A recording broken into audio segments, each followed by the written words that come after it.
사무엘상 20장 1절에서 11절까지 말씀을 교독합니다. 다윗이 라마 나요스에서 도망하여 요나단에게 이르되 내가 무엇을 하였으며 내 죄악이 무엇이며 내 아버지 앞에서 내 죄가 무엇이기에 그가 내 생명을 찾느냐. 요나단이 그에게 이르되 결단코 아니라 네가 죽지 아니하리라. 내 아버지께서 크고 작은 일을 내게 알리지 아니하고는 행하지 아니하나니 내 아버지께서 어찌하여 이 일은 내게 숨기리요 그렇지 아니하니라. 다윗이 또 맹세하여 이르되 내가 내게 은혜 받은 줄을 내 아버지께서 밝히 알고 스스로 이르기를 요나단이 슬퍼할까 두려운즉 그에게 이것을 알리지 아니하리라 함이니라. 그러나 진실로 여호와의 살아계심과 내 생명을 두고 맹세하노니 나와 죽음의 사이는 한 걸음뿐이니라. 요나단이 다윗에게 이르되 내 마음의 소원이 무엇이든지 내가 너를 위하여 그것을 이루리라. 다윗이 요나단에게 이르되 내일은 초하루인즉 내가 마땅히 왕을 모시고 앉아 식사를 하여야 할 것이나 나를 보내어 셋째 날 저녁까지 들에 숨게 하고 내 아버지께서 만일 나에 대하여 자세히 묻거든 그때에 너는 말하기를 다윗이 자기 성읍 베들레헴으로 급히 가기를 내게 허락하라 간청하였사오니 이는 온 가족을 위하여 거기서 매년제를 드릴 때가 됨이니이다 하라. 그의 말이 좋다 하면 내 종이 평안하려니와 그가 만일 노하면 나를 해하려고 결심한 줄을 알지니 그런즉 바라건대 내 종에게 인자하게 행하라. 내가 내 종에게 여호와 앞에서 너와 맹약하게 하였음이니라. 그러나 내게 죄악이 있으면 내가 친히 나를 죽이라. 나를 내 아버지에게로 데려갈 이유가 무엇이냐 하니라.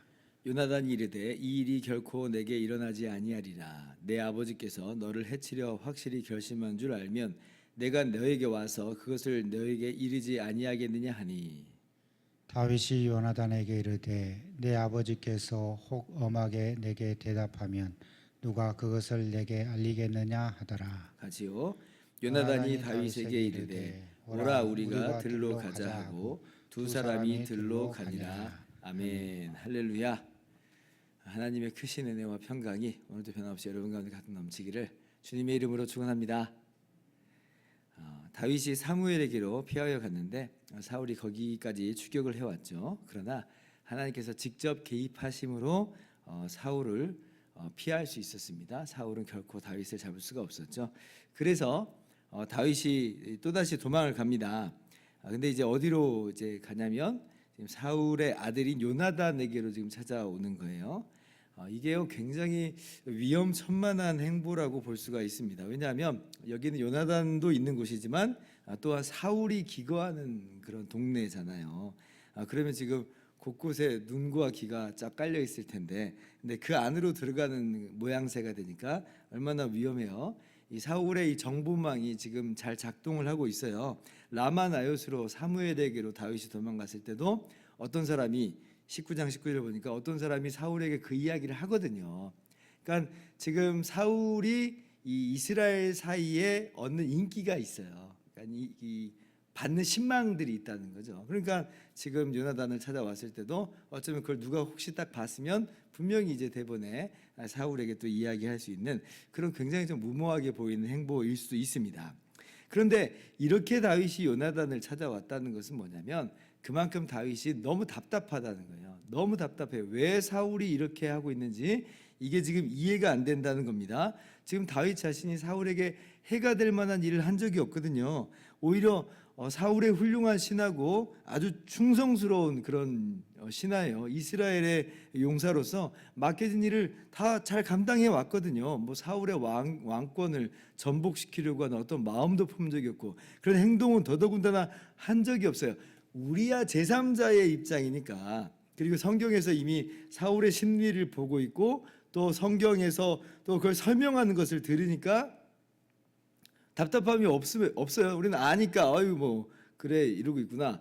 그런데 지금 아무것도 모르는 사울은 계속 이런 일들을 겪고 있는 거잖아요. 왜 그런지를 몰라요. 그러니까 이제 요나단에게 와서 그걸 듣고 싶은 겁니다. 너무 답답한 거예요. 요나단도 처음에는 뭐 설마 그렇게까지야 하고 좀 쉽게 생각을 한 것 같습니다. 아유, 아버지의 정신이 좀 혼미해졌었나 보다. 그래서 그런 거야 라고 조금은 쉽게 생각을 한 것 같아요. 그러니까 이제 다윗이 아마 그동안에 있었던 일들을 다 이야기를 했겠죠. 다윗이 사울이 창을 던져가지고 나를 벽에 박으려고 했다. 피하여 갔는데 집에까지 전령들을 보냈다. 그래서 간신히 도망쳐서 사무엘에게로 갔는데 아니 어떻게 거기까지 알고 사울이 전령들을 3번씩이나 보냈다. 또 직접 오기까지 했다. 이제 이런 일련의 내용들을 다 이야기했을 거예요. 우리가 볼 때 너무 아슬아슬한 순간이잖아요. 정말 한 뼘 차이로 피한 느낌이요, 한 걸음 차이로 지금 피한 느낌이에요.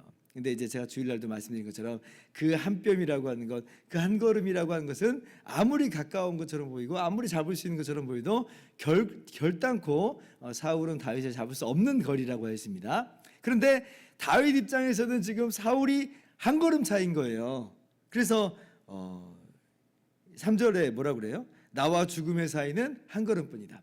사울이 그만큼 나를 잡을 수 있는 지척의 거리에 있다는 지금 이야기를 하고 있습니다. 그만큼 급박한 시간들의 연속이었음을 우리가 너무나 잘 알고 있죠. 그러니까 이제 요나단이 이 다윗의 사정을 충분하게 이해를 했어요. 그러면서 이제 4절에 뭐라고 말하냐면 뭐든지 다 들어줄게. 말만 해봐. 내가 다 들어줄게. 라고 하면서 지금 다윗을 위로하면서 또 그리고 다윗의 마음에 공감해주고 또 다윗과 함께 이 문제를 이제 해결하려고 하는 그런 모습을 우리는 볼 수가 있습니다. 그러니까 이제 다윗이 사울의 의중을 이제 확실하게 알 수 있게끔 그렇게 한 가지 제안을 좀 하게 되죠. 이게 뭐 사울이 정신이 혼미해져서 그런 건지 아니면은 정말 어떤 다른 의도가 있는 건지 아니면 정말 다윗을 죽이려고 달려든 건지 그걸 이제 분명히 알고자 하는 거예요. 이게 오늘 본문 말씀인데 오늘 이 말씀을 보면 이걸 우리가 분명하게 볼 수가 있죠. 뭐냐면 요나단에 대한 다윗의 믿음이 참 견고하다. 그러니까 요나단을 찾아왔잖아요. 돌려 말한다면 요나단이 얼마나 신실한 사람인가라고 하는 것을 우리는 이 안에서 발견을 할 수가 있습니다. 자, 먼저 그 아버지는 자신을 죽이려고 하는데 근데 그 아들을 찾아간다. 이게요, 제가 볼 때는 결코 쉬운 얘기가 아니에요. 아버지하고 아들이잖아요. 어느 누구보다도 가까운 그런 거리예요. 가까운 사이예요. 결국 한 통소가 아닐까? 이런 의심이 작동해 볼 만해요. 그리고 그렇게 의심한다고 해서 누가 잘못된 생각이야 라고 이야기하지 않을 거예요. 왜냐하면 아버지하고 아들이니까. 아버지와 아들 간이 아니라 할지라도 이 드라마 같은 데를 보면 뒤통수 치는 이야기들이 굉장히 많잖아요. 믿었어요. 신뢰했는데 근데 아니었어요. 범인이 그 사람이었어요. 이런 경우들이 굉장히 많아요. 로마의 이 카이사르가 이제 암살을 당할 때 그 암살하는 그 무리 중에 누가 있었냐면 양아들인 브루투스가 있었잖아요. 그러니까 이제 그 유명한 대사 남기고 이제 죽습니다. 브루투스 너 맞아 하고 이제 죽었다고 하는 그런 이야기들이 전해져 내려오잖아요. 그만큼 사람은 사람을 신뢰하기 어렵다는 거죠. 근데 지금 아버지는 죽이려고 하는데 아들에게 찾아간다. 아무리 뭐 전에 서로 언약을 맺었다 한들 과연 이 요나단이 나를 도울 수 있는 사람인가? 도울 수 있는 사람이라는 거예요. 내 요청을 기꺼이 들어줄 수 있는 사람이라는 거예요. 그러니까 그동안의 요나단의 어떤 삶과 인격이 다윗 안에 분명하게 믿음으로 작동을 했던 거죠. 그러니까 얼마나 요나단이 신실한 모습으로서 살아가고 있었던 것인지 알 수가 있습니다. 요나단은 뒤통수 치는 사람이 아니야. 그리고 이어지는 이제 요나단의 모습을 보면서 이러한 요나단의 인격이 정말 참 빛을 발하고 있는 것을 우리가 볼 수가 있습니다. 다윗의 이제 이야기를 다 들었어요. 자초지종을 다 들었어요. 요나단의 그런 심정은 그럼 어떨까요?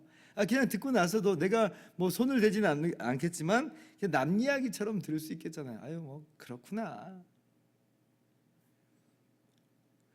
어쩌면 이런 생각도 한번 요나단이 해볼 수 있을 것 같아요. 사울이 왜 다윗을 죽이려고 하지? 정말 다윗의 말이 사실이라고 한다면 사울 왕이, 내 아버지가 지금 혼미한 마음이 아니라 지금 제정신으로 지금 이 일을 하고 있다면 그러면 왜 그렇게 하는 것일까? 한번 생각을 해보겠죠. 헤아려 볼 거 아니에요, 사울의 마음을. 그러면 얼추 짐작이 가는 부분이 있을 것 같아요. 사울 왕이, 아버지께서 지금 왕권의 위협으로 생각을 했던 것 같다 하는 그런 생각까지 미칠 수 있겠다는 겁니다. 자, 그러면 요나단의 입장에서는 한번 생각을 해보면, 아니 그러면 그게 나한테 꼭 이 나쁜 일만 아닐 것 같은데, 이런 생각을, 나쁜 생각을 좀 할 수도 있을 것 같아요. 왜냐하면 사울 다음에는 자신이잖아요. 근데 사울이 이제 자신의 정적을 제거한다는 것은 어쩌면 자신의 정적일 수도 있는 그런 사람을 제거한다는 거니까, 뭐 정치사에 보면 손 안 대고 코 푸는 격 아니겠습니까? 그러면 내심 아주 뭐 기뻐하진 않더라도 뭐 나에게는 뭐 나쁜 일이 아니야라고 이제 생각을 한번 해볼 수 있을 거예요. 실제로 이제 사울이 요나단과의 31절을 보면 요나단에게 이런 이야기를 하잖아요. 그 사람을 내게로 끌어와라, 그를 죽여야 할 자니라라고 이야기하면서 이세의 아들이 땅에 사는 동안에는 너와 너의 나라가 든든히 서지 못한다. 그러니까 요나단을 또 사울은 사울대로 설득하는 거예요. 너와 너의 나라가 서지 못한다. 그러니까 지금 내 일만 아니라 이건 너의 일이다라고까지 이야기하면서 이 사울은 또 요나단을 설득하는 그런 일종의 내용이거든요. 근데 요나단은 뭐예요? 아마 이런 짐작을 다 하면서도 할 수 있잖아요. 그러나 상관없다는 거예요. 상관없다는 거예요. 나는 옳은 일에 설 것이다. 나는 옳은 일을 하는 것에 설 것이다. 그리고 어쩌면 이미 다윗은 기름 부음 받은 이스라엘의 왕이 될 사람이다 라고 그렇게 기꺼이 인정하는 그런 모습이기도 합니다. 그러니까 지금 다윗에게 말만 해봐가 내가 다 들어줄게, 이야기가 나오는 거예요. 그리고 그렇게 적극적으로 실행을 하는 겁니다. 다윗 편에 서겠다는 거예요. 다윗이 앞으로 나서도 괜찮다는 거예요. 나는 그 뒤로 그냥 쳐줘도 괜찮다는 겁니다. 이게 요나단의 오늘 모습인 거죠. 그러니까 요나단의 이런 마음을 보면 너무 기가 막혀요. 너무 기가 막히고 너무나 멋진 모습입니다. 마치 신약 성경에 예수님이 이제 급부상을 하게 될 때 먼저 이제 떴던 사람이 있죠. 세례 요한이에요. 세례 요한이 더 인정받았었던, 그런 먼저 인정받았던 사람이에요. 그런데 이제 예수님이 부상하는 것을 볼 때 세례 요한의 제자들은 그게 시기가 되고 질투가 됐는데, 그런데 세례 요한은 뭐라고 그래요? 나는 예수님의 신발끈도 풀 수 있을 그런 자격 있는 사람이 안 된다, 못 된다라고 말하면서 예수님은 흥하여야 하고 나는 쇠하여야 하리라, 이렇게 이야기를 하죠. 정말 멋진 이 낮춤의 모습이고 겸손의 모습이에요. 오늘 요나단의 모습 속에서도 그러한 모습을 우리가 발견할 수가 있다는 겁니다. 사랑하는 성도 여러분, 이런 요나단 같은 친구가 있기를 바랍니다. 이런 요나단 같은 친구가 있기를 바라요. 얼마나 좋겠어요. 우리 가운데 요나단 같은 친구가 있다면 너무 좋을 것 같아요. 내가 어려울 때, 내가 고난 가운데 있을 때 마음을 터놓을 수 있는 사람, 내가 가서 도움을 요청할 수 있는 그런 사람이 있다면 정말 그는 행복한 사람일 겁니다.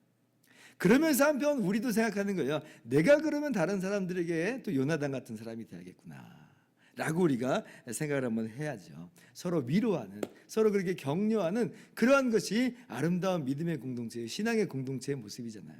히브리서 10장 24절에 서로 돌아보아 사랑과 선행을 격려하라, 그렇게 이야기하는 것처럼 우리가 각자에게 서로에게 요나단 같은 사람이 돼서 나는 낮추고 그는 인정해주면서 그를 위로해주고 그를 격려하고 그를 도와주는 그런 멋진 사랑의 공동체, 우리 모두가 될 수 있기를 주님의 이름으로 축원합니다.